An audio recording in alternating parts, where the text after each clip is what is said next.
Yo, what's up mga kayo Cubs? Magandang araw po muli sa inyong lahat at syempre narito po muli ang inyong lingkod, Master Lekim, at welcome back po muli syempre dito sa ating Master Lekim TV. Bago ko po simulan itong ating video ngayong araw mga bayang karista, make sure na dapat nakalike na po tayo at nakasubscribe. Huwag niyo po kalimutan hit yung notification bell or bell icon para po maging updated kayo sa mga susunod ko po pong i-upload na video. At ngayong araw mga bayang karista, syempre mayroon po tayo muling konting silip, giya at race analysis sa karera para po ngayong araw ng linggo. Have a blessed Sunday sa inyo lahat mga bayang karista. February 16, 2025 dito pa rin siyempre sa Metro Turf Malbar, Batangas. At meron po sila inyong 7 races. Magsisimula po sa ganap na alas 2 ng hapon. At meron tayong highlight race ngayong araw ng linggo mga bayang karista. Ang 2025 Piracom Commissioners Cup Division 1, 2, and 3. Sunod po yan, race 1 hanggang race 3. Distansya po yan is Emilia mga bayang karista. Yan po yung ating triple crown natin mga 4-year-old and above local horse po na kabang-kabang kada buwan po yung mga bayang karista. Kaya medyo magaling ang karera ngayong araw ng linggo. Medyo makapal yung lineup. Pwede magdiado, pwede magkakareoberan mga bayang karista. Kaya sipat kayo mabuti. At syempre hindi ko na rin papatagalin agad dyan. Puntahan na natin agad dyan. Matapos lamang po yung ating maikling intro. Kaya let's go mga kayo Cubs!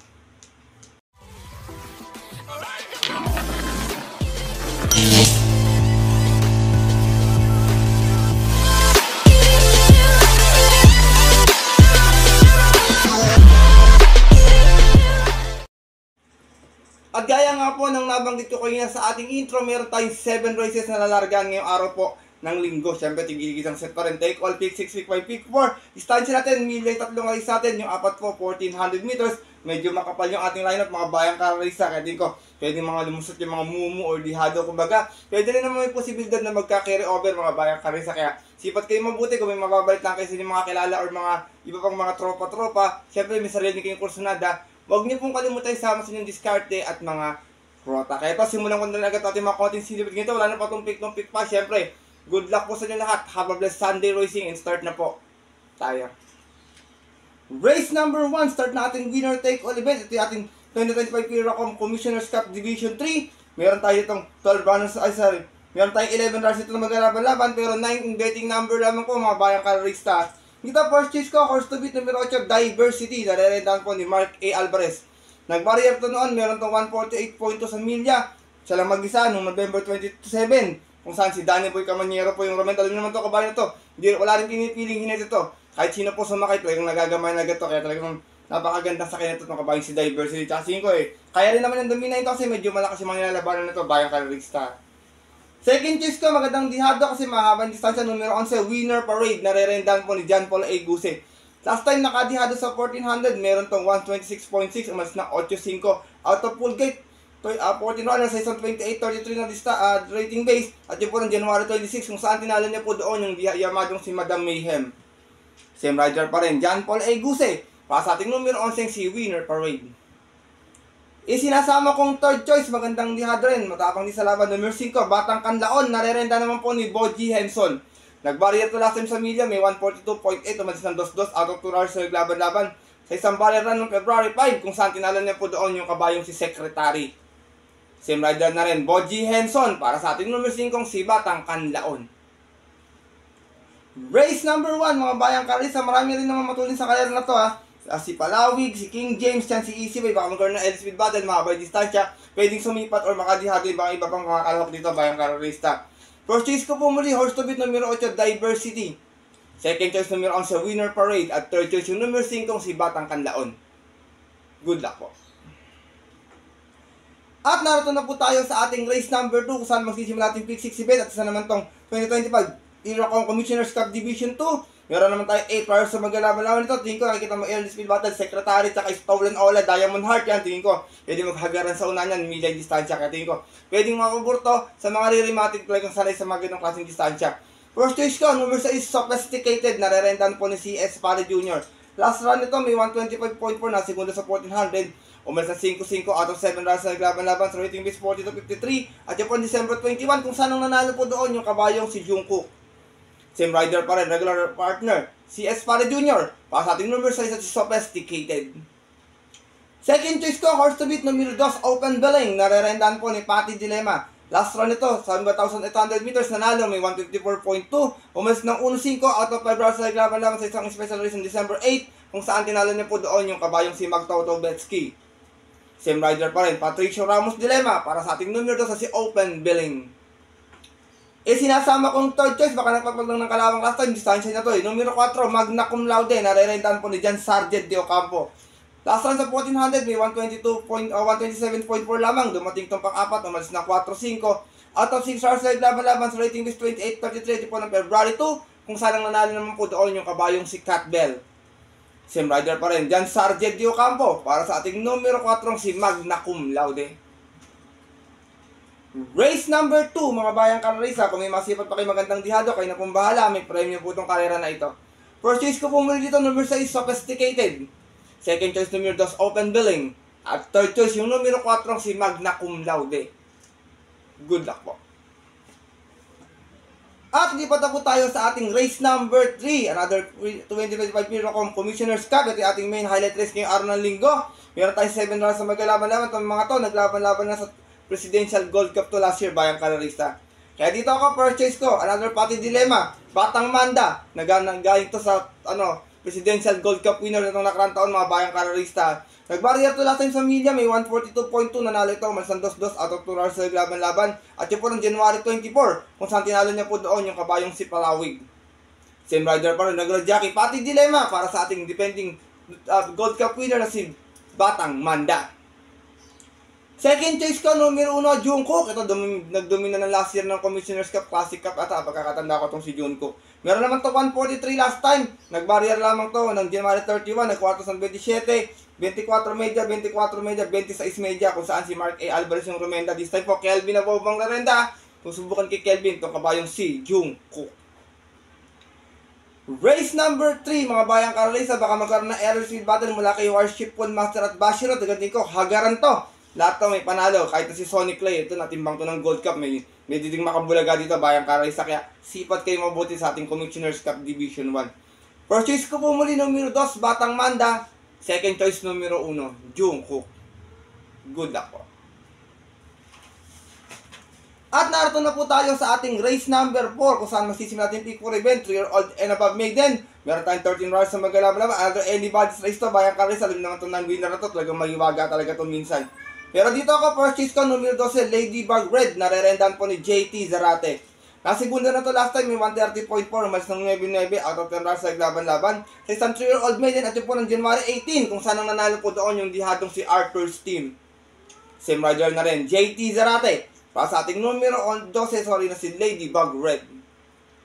Second choice ko, numero 10, Brewing Point, nare-renda naman po ni Alison Pavlik. Ito naman, last round, Tarsera din, may 130 flat. Umalis ng 2-2 out of 10 rounds sa laban-laban sa isang 3-year-old maiden at po ng February 2, kung saan ang nanalo po doon yung dihadong si Blue Bubble. From Ryan Bassett, sa imang ralenda, Alison Pabilik, para sa ating numero dito si Brewing Point. Sinasama kong third choice, horse to beat, numero 4, title holder, nare-rendahan po ni JC ni Mark A. Alvarez. Alam to, last time hindi naman to ginalawan to sa PCS o maiden race, mga bayang car race time. Dumating lang itong pang-5 last time, may 130.6, umalis ng 5-5 out of 5 rounds sa laban-laban. At yun po sa isang special race ng January 19, kung saan ang nanalo po doon, inakapanood ng labang si Senior Ibarra. From Babs M. Cabalejo, this time ang narenda, Mark A. Alvarez, para sa ating numero 4, si title holder. Race number 4, mga bayang karaysa, gaya na nabanggit ko, non-winner, may mga taguang prueba dito, sipat kayo mabuti, makibalita po para makadihado din tayo dito sa kalera na ito. First choice ko po muli, numero 12, Ladybug Red. Second choice, numero 10, Brewing Point. At third choice, yung numero 4, si title holder. Good luck po. At narito na po tayo sa ating race number 5. Isa naman itong Pirocom Classified Pacers naman. Another novice group naman to, bayang karalisa. Ito, medyo magulong kalera din. Meron tayong 13 rounds na maglalaban-laban dito, pero 11 in betting numbers lamang po. Pass po muna ako kay Sinag, mga bayang karalisa. Hindi ko gusto yung kanyang post position, baka matabunan sa alisan. Dito ako, first choice ko, numero 4, Charmin Luck, nare-rendan po ni Christian Advincula. Last round, Tarsera, may 131.4. Umalis ito ng 7-7 out of 8 rounds sa laban-laban. Same rating list po ito ng January at December 28, kung saan ang nanalo po doon yung kabayong si Mount Amandiwing. Same rider pa rin, Christian Advincula, para sa ating numero 4, si Charm and Luck. Second choice ko, Diado, numero 9, Lava Walker, nare-rendan po ni Ryan A. Base. Ito naman, last round, Tarsera din, may 131.6, umalis ng 5-4 out of 7 rounds na naglaban-laban. Same rating base po po ng February 8, kung saan ang nanalo naman po doon yung kabayong si Ayalab Mati. Same rider pa rin, Ryan A. Base, para sa ating numero 9 si Lava Walker. Isinasama ko pong third choice, another dihado. Tingin ko baka dihado manalo sa isa to eh. Numero 11, Anya, narerendahan po ni Juniel Calagos. Ito naman, Tarsera natin sa 1200, may 118.2. Segunda pala, sorry. Mas ito ng 5-5 out of 5 rounds sa naglaban-laban. Galing to ng rating base 5 non-placers at yun po ng February 7 kung saan ang nanalo po doon yung dihadong si Sky Magic. Same rider pa rin, Juniel Calagos, para sa ating dihadong numero 11 si Anya. Race number 5, mga bayang kari sa pagpamahin kung puro diyado pili ko ito, tipalagay ko, hindi ko tubo ko pwede magdiyado sa race na ito eh. Purchase ko po muli, numero 4, Charmin Lock. Second choice, numero 9, Lava Walker. At third choice, yung numero 11 si Anya. Good luck po. At narito na tayo sa ating penultimate race ngayong araw ng linggo, ating race number 6, sa Tampere Committing this class 5, 11 to 15 split. Meron tayong 11 rounds sa maglalaban-laban. Dito, long shot of the day ko, bayang kararista, always in the money. First choice, number 6, Potential. Narerendahan po ni Marlon De La Cruz. Meron itong 128.4 sa 1400 na, nasigunda po ito. Umalis na 8-7 out of 11 rounds sa maglalaban-laban. Same rating base po ng February 2, kung saan ang manalo po doon yung yamadong si Doña Chichay. From Edwin Blancaflor, this time mararenda, tanggol, Marlon De La Cruz, para sa ating long shot of the day na number 6 sa si Potential. Second choice ko, maaari magdala ng matcha kung di mabubuliglig ng kwartos. Tingin ko may kalalagyan sila. Numero 4, Victorious Angel. Narerendahan po ni Alison Pabilik. Ito naman po, may 128 plus sa 1400. Nasigunda po ito noon. Mas na 1-1 out of 11 rounds sa naglaban-laban.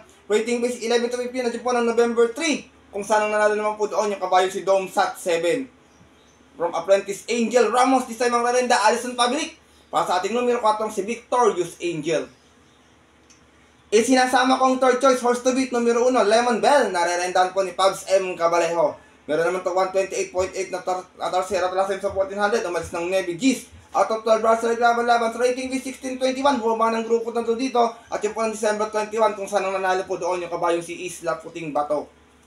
From Jomer Estorque, sa mga rarenda, Pabs M. Cabalejo. Sa ating numero 1 si Lemon Bell. Hindi rin namimili na net ito. Mga bayan kasi ito kabayan ito. Kahit sino sumakay na ipapanalo ito. Race number 6, penultimate race ngayong araw po ng linggo. Kung kayo na pong bala, kung makabalita po kayo kay Sundance, ayan, mababa sa grupo. Ito, pwede rin kalabitin niya kahit galing sa pahinga. Purchase ko po muli lang, shot of the day, number 6, Potential. Second choice, numero 4, Victorious Angel. At third choice, yung numero 1, si Lemon Bell. Good luck po. At narito na tayo sa ating huling karera ngayong araw ng linggo. Para ating magbitang mga exotic mistake, all pick 6, pick 5, pick 4. At sa itong Tampere Committing this class 4, 1621, meron tayong 12 runners sa maglalaban-laban. Dito, purchase ko, tingin ko nasa tamang grupo na. Angat to dito, to sa palaban. Numero 9, Big Battle, narerendahan po ni Edwin Blancaflor. Meron to 128.8 sa 1400 noon, dumating itong pang 5. Umalis ng 2-2 out of 10 runners sa maglalaban. Galing to ng 22-27. At yung po ng January 26 lamang, kung saan ang nanalo po doon yung dihadong si Gold Rush. Same rider pa rin, Edwin Blancaflor. Para sa ating numero 9 si Big Battle. Second choice ko, mababa rin sa grupo, numero 7, Family Affair. Narerenda naman po ni O'Neal Cortez at naman may 128 plus sa 1400. Dumating naman po pang 7. Umalis ng 8-9 out of full gate na naglaban-laban sa rating base 22-27 at yung po December 29. Kung saan ang nanalo po doon yung yamadong si Red Queen. Same rider pa rin, O'Neal Cortez. Para sa ating numero 7 si Family Affair. Isinasama kong third choice, magandang pangdihado. Lagi rin sa timbangan, numero 1, Monument. Narerendahan po ni Jomer Estorque. Nanalo ito last time sa 1400, may 127.8. Umalis ng 1-2, semi-bandera tapos. Out of 8 rounds sa laban-laban, same rating base po ng January 4 lamang. Kung saan tinalo niya po doon yung kabayong si Bohemian. Same rider na rin, Jomer Estorque. Para sa ating numero 1, si Monument. Last and final race, mga bayang kararista. Marami panalo rito ha. Tingin ko lang ang outsider sa grupo to. Para sa akin, si Sabi ko na. Pero lahat well, may panalo, bayang kararista. Purchase ko po muli, numero 9, Big Battle. Second choice, numero 7, Family Affair. At third choice, yung numero 1, si Monument. Good luck po. At yun po, mga bayang kararista, at ang ating mga kayokaps, tapos na itong ating video na ating konting silip at giya ngayong araw ng linggo. Tingin ko, maghihadong linggo to, mga bayang kararista. Na sana po, makatulong po sa inyong diskarte at pananaya. Makadihado po sana tayo, makakasama tayo ng yummy dividends.